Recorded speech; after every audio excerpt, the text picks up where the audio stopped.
somebody's mic. Is that yours? Good.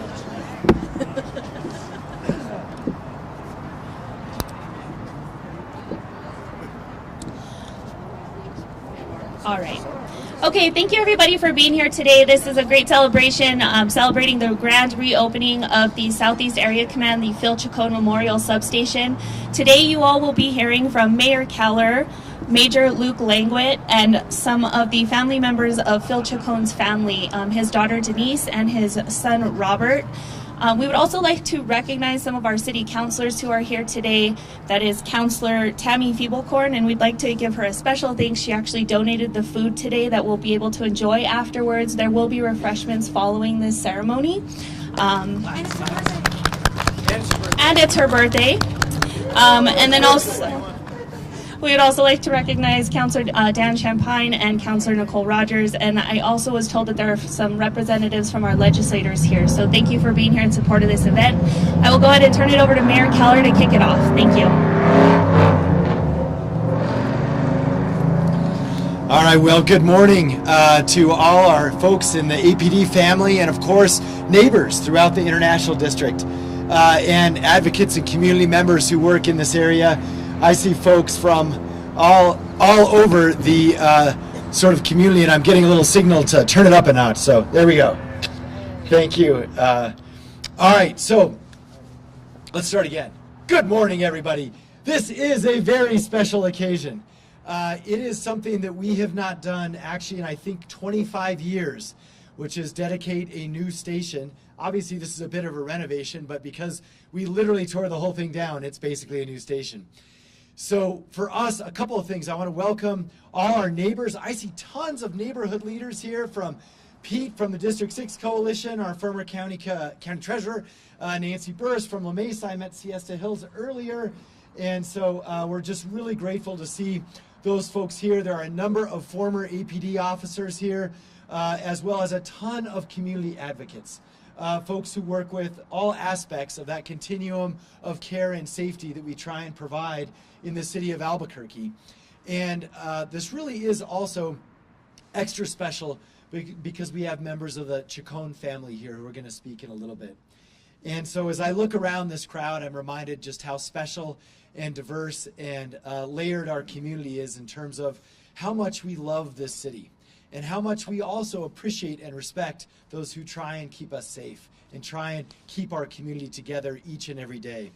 So there's a couple of things I want to share about this occasion, and I also want to acknowledge that we do have some officers here who actually served with Phil Chacon, including Nick Backus. And so I think he was public safety commissioner or something.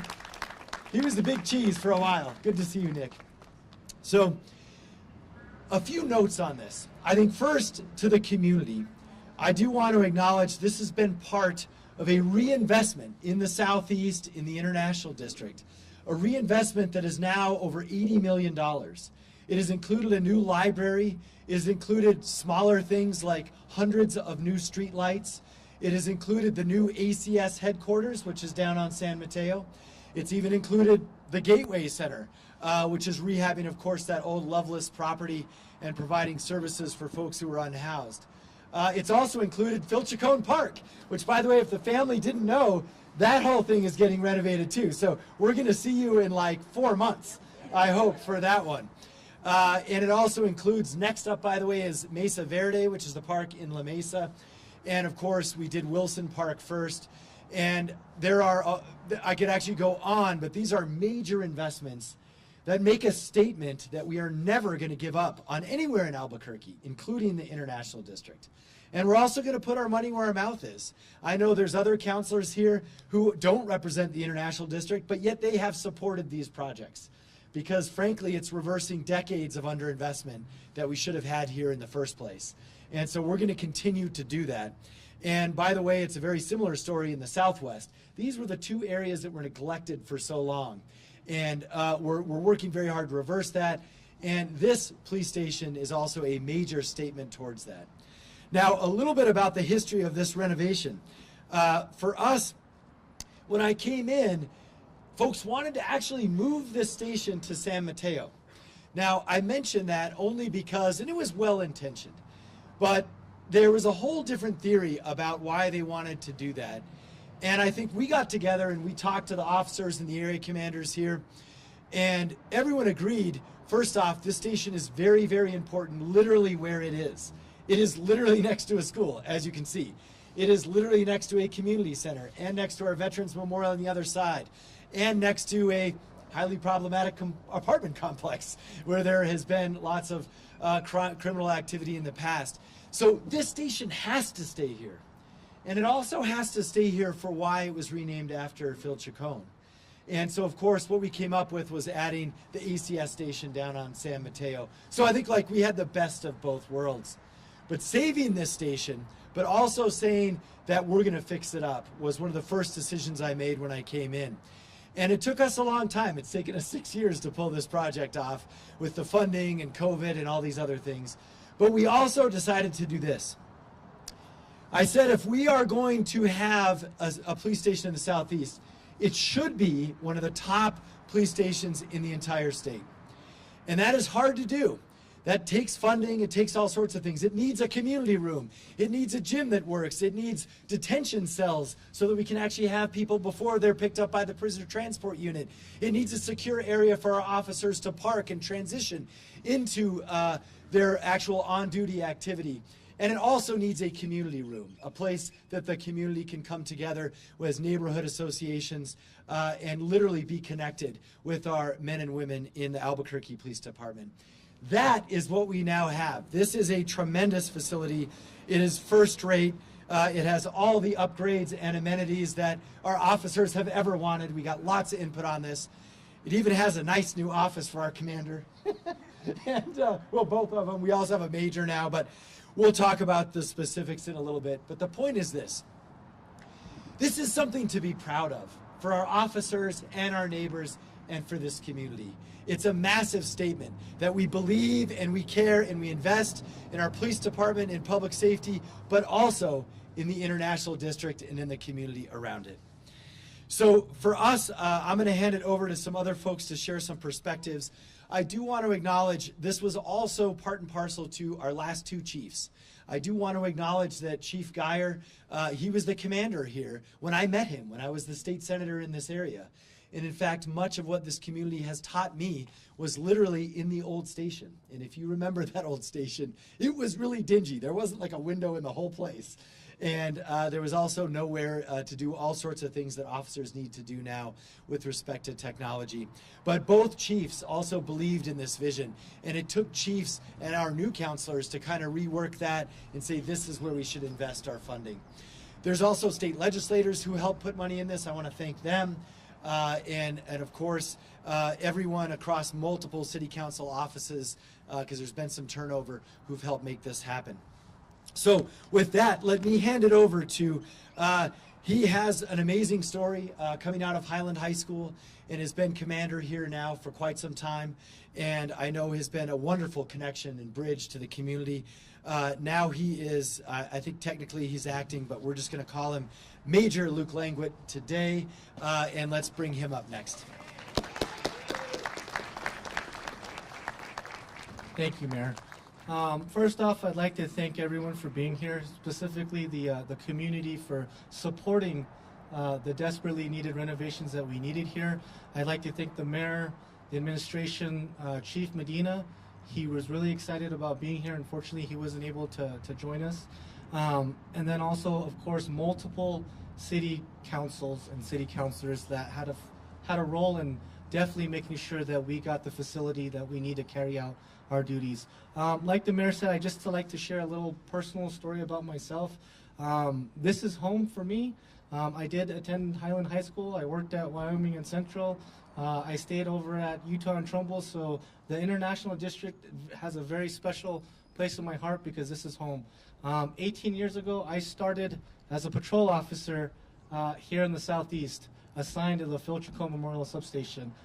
In fact, there are officers here in the crowd, I won't name them, but we started together. There's been a number of officers and supervisors that we all come back to the Phil Chacon Memorial Substation.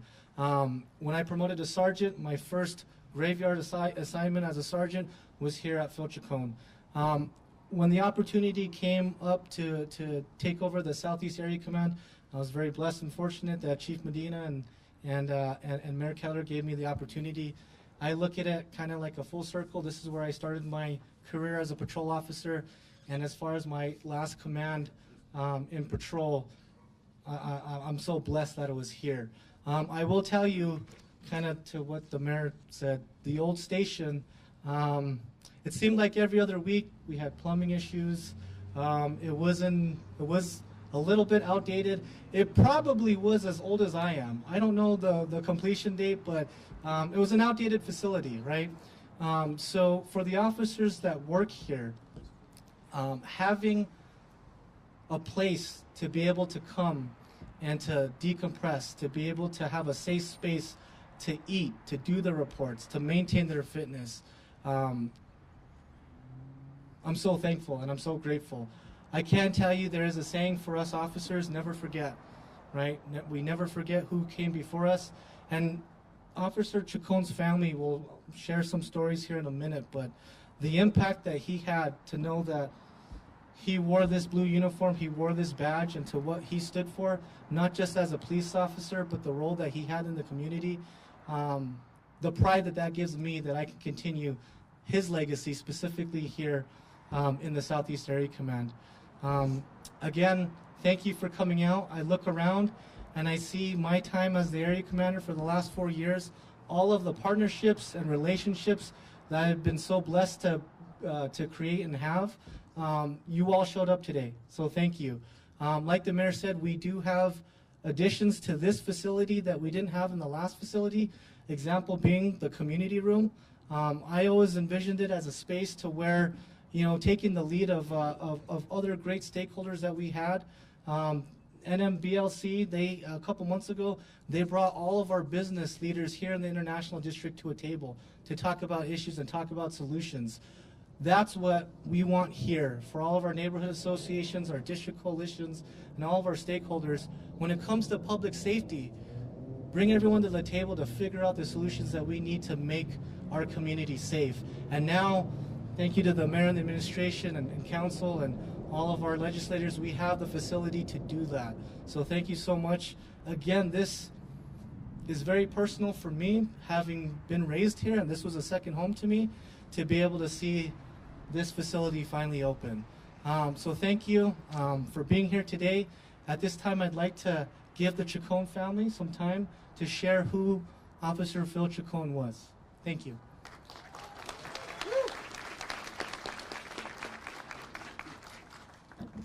A little shorter. Hi, I'm Denise Chacon. I was Officer Phil Chacon's daughter. Thank you for being here today for this grand reopening for my dad's newly renovated substation. It's a beautiful space. I was here for the original, so this is definitely a much better space. It's truly an honor to stand here as the daughter of Officer Phil Chacon, whose legacy continues to inspire us all. My dad was killed in the line of duty on September 10th, 1980, when I was just 10 years old. For me, those 10 short years were filled with a lifetime of memories who shaped the person that I am today. While I spend every day trying to fill his shoes by showing kindness to others, I'll admit I often fall short, especially when I'm driving behind somebody who's driving slow in the fast lane. I bet some of you know exactly what I mean by that. But I start again every day inspired by his example. My dad was ahead of his time in so many ways, particularly how he treated people. He believed in what we now call diversity, equity, and inclusion, long before those words became a part of everyday conversation. He believed in the simple yet profound idea that everyone deserves respect, compassion, and a fair chance, regardless of their background, role, or circumstance. One of his favorite lessons feels right out of To Kill a Mockingbird, which was empathy, understanding people by seeing his world through their eyes. My dad didn't just talk about these principles, he lived them every day, every single day. To the officers working in this substation, you never had the chance to know him or meet him. I'd like to share a few stories to help you understand the man that he was. One night during his patrol, he came across a woman and her two small children. They had just left their home after a domestic dispute and had nowhere to go. He brought them to our home to give them the opportunity to rest for the night, and he found them a shelter the following day. I woke up the next morning and found them on our couch. It didn't surprise me because that's just the man he was.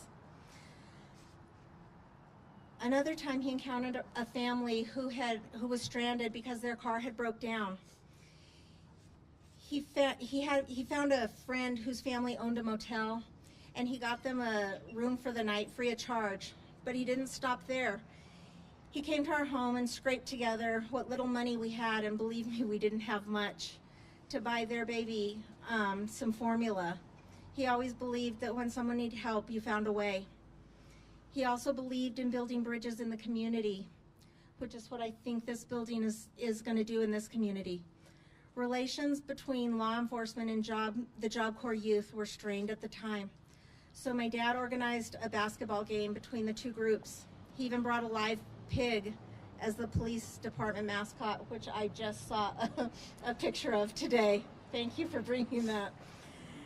Turning what could have been a contentious event into something lighthearted and fun. By the way, our family dog developed a huge crush on that pig. Beyond his police work, my dad was deeply involved in the community. He served as president for our elementary PTA. I know I see fellow elementary students here in the crowd. He even joined the bagpipe band when I was Scottish dancing, so you can imagine two proud Hispanics doing our Scottish thing. One of my favorite memories was when he did a ditch safety campaign for the police department. And he was carrying me out of Tingley Beach. It took us forever to get that picture because I kept giggling. He also organized 2 walkathons, Walk with a Cop, to raise money for sickle cell disease and muscular dystrophy. Through all this, my dad was teaching us about kindness, community, and standing up for what is right. Those lessons didn't stop with me. I've worked hard to pass those on to my daughter, who unfortunately couldn't be here today, his granddaughter, Braylyn. I'm proud to report that he'd be over the moon to see her standing up for people who are being bullied or to offer kind words to strangers. She's carrying on his legacy to remind us every day of the incredible man he was. To everyone here today, be proud of this substation and what it represents. You're part of a community that values courage, compassion, and connection, values that my dad held dear. He didn't just serve the city, he believed in it, and he believed in the people who call it home. Thank you for continuing to build those bridges and for ensuring that his spirit lives on in the work you do every day. Let's honor his memory by striving to treat everyone with dignity and respect, just as he did. Thank you.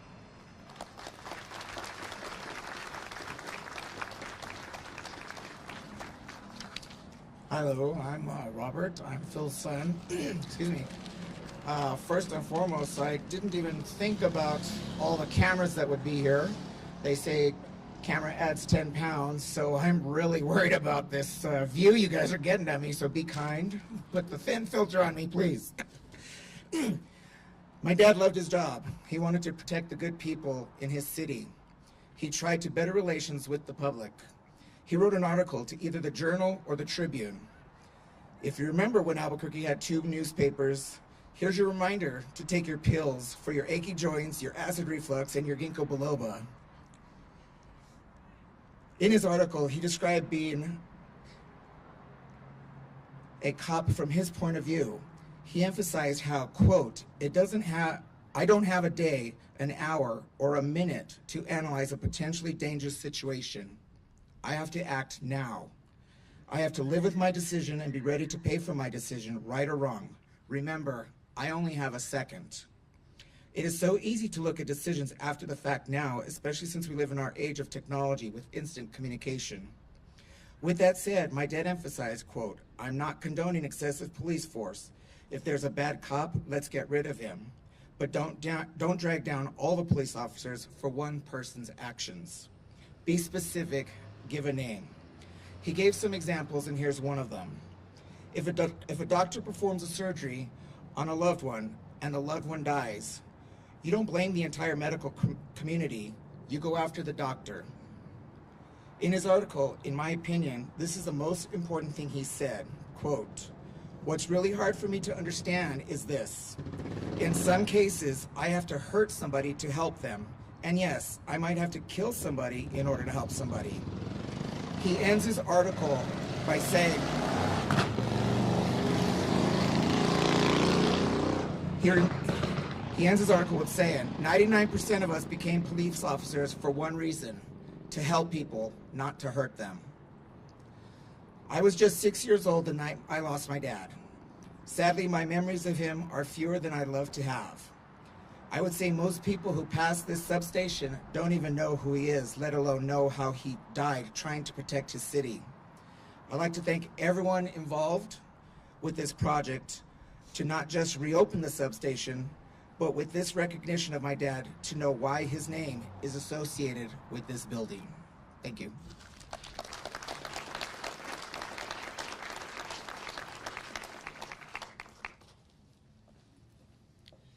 Well, I want to thank you so much to the family for those remarks, and I just want to share too that, you know, this morning we did the Chiefs Run, which is a tradition with the cadets, and part of that is sharing stories about officers, and unfortunately officers who've lost their lives. And we thought it was especially fitting today, of course, that you're here and that we're telling the story of Officer Chacon. And we appreciate, hopefully, that this is a way to make sure that we tell his story to every officer who passes through this building and all the aspects of that story, because behind that badge is a family, is a whole person who cares about something besides more than just showing up to work each day. And that is so important to let our current officers know. And I also just want to appreciate, you know, given some of the context, that notion of individual accountability, which we certainly believe in, but also remembering the folks who do a good job every year, every day, every minute in our police department, and thanking them for their service. So I want to thank all our former and current men and women in the Albuquerque Police Department. Thank you for what you do for our families.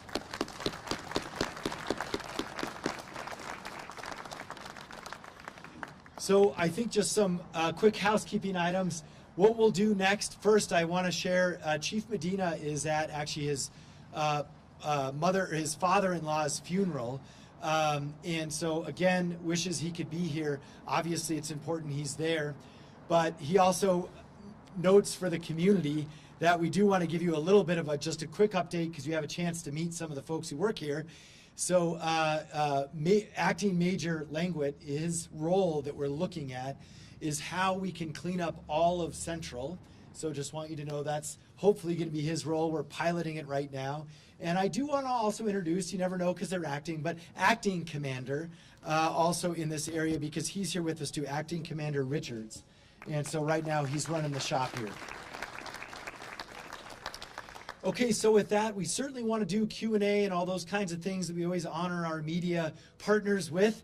But I also know the community wants to get inside and take a look. So we're going to cut this ribbon, and Francesca will organize all the Q&A after the ribbon. Okay? So everyone who wants to come on up. First, Chacons, please get front and center. And our Acting Commander and Acting Major and all the current former officers, please come up. But listen, we want to invite the whole community. If you just want to be in the picture because you want to be in the picture, come on up. And anyone else who's interested, just kind of let them be up, the folks I mentioned be up front. Thank you.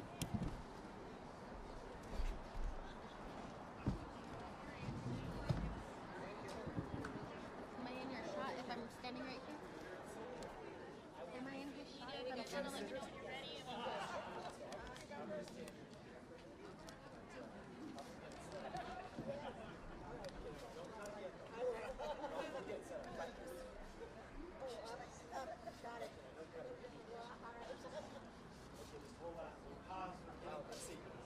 Anyone else want to come around? Last call. You guys can come back. It doesn't matter. It's for the whole community, so don't be shy. Okay. All right, let's do a countdown from 3 backwards. 3, 2, 1. Yeah!